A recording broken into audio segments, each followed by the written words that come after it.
Hey guys, welcome back to the channel. And this afternoon I rewatched a film that I remember watching in the theaters back in 2003. I don't remember if I've seen it since then. It's just that some of the scenes are pretty familiar with me. So I may have watched it once since then. I can't remember, can't be sure. So I'm going to say this is only the second time that I watched it. This is a movie from 2003, like I just mentioned. It is Dreamcatcher, and it's based on a Stephen King novel that came out in 2001. It's got a fantastic cast with Thomas Jane, Jason Lee, Damian Lewis, Timothy Olyphant, Morgan Freeman, Tom Sizemore, and Donnie Wahlberg. But it's not a really good movie. It was a box office done. There's a lot to be decided in this film. It grossed 75.7 million against the 68 million budget, and the story is a little haphazard. So it's basically in the forest in somewhere in Maine.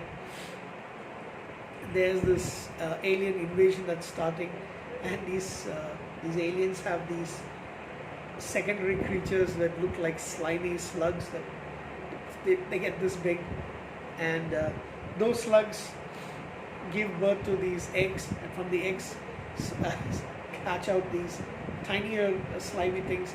The plan is for the alien, who's called Mr. Grey,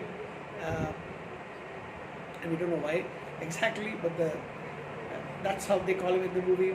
That's how he's referred to in the movie. His plan is to put them into the water supply somewhere in Boston, and then infect the country, and then infect the rest of the world later on. And it's up to these four friends to stop them. They've got telepathic abilities given to them by Duddits, who is Douglas Cavell, who was a friend of theirs. These four are really good friends, but they also rescued this kid from being bullied. He was a kid who had a lot of disabilities. He happens to be another alien from a different race who's honored to save humanity and stop the invasion by this other alien race. And there's a military as well. Morgan Freeman plays a secondary, he's another villain in this movie. Don't really know why exactly he's got this thing, but there's also a scene in which, in the forest, he and his men are killing a bunch of aliens that have kind of landed on his ship, and there's a scene in which some of them start to tell them not to kill them. Don't really know what that was. It's an elite military unit specializing in extraterrestrials. There's this, they massacre these aliens, but they say don't kill us or something like that. I don't really know exactly what that was all about. Anyway, special effects are okay. The alien looked really ridiculous, to be honest. And there's a lot of stuff about it that I don't really buy. Some of it is okay, some of it is not that great. So the end, it's basically just Henry and Jonesy, who is taken over by the lead alien, who calls himself Mr. Grey. And finally, just the two of them. That's how the movie kind of ends abruptly as well. I haven't read the book. I will try and get the book, because I'm a big fan of Stephen King. Probably the book is a lot better than this movie, by the way. Donnie Wahlberg plays the grown-up version of the kid, Duddits. It does a great job of looking and feeling like someone who's got disabilities. Also got cancer, by the way. That's pretty much it.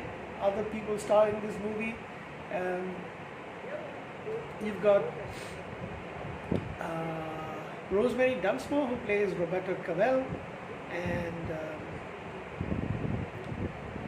I don't know who's the young lady who's not really sure. Oh yeah, and we've also got a small role by Ingrid Cavallers, who kind of like a lot. She plays Trish. This is a lady who gets freaked out by by the abilities of Pete, played by Timothy Olyphant. That's basically it for this movie. You don't want to go too much in depth into it, because to be honest, it is kind of confusing. Basically, they're trying to take over the world. Anyway, I will give this movie a 6 out of 10. I'm not even sure I can go above that. Will I rewatch it again? Don't really know. It was good to watch it this time just to remember. The movie which, to be honest, after 2005, it took me a long time to go to the movies for reasons that I mentioned in some other video. From 2005 to 2016, I didn't go for the movies. So yeah, 11 years. But I do remember going for this one. That's about it, guys. What can I say? Disappointing movie. Even this rewatch, I wasn't expecting much, but it was good to see David Lewis once again because he's a fantastic actor, as are the others. Thanks, guys. Have a good night.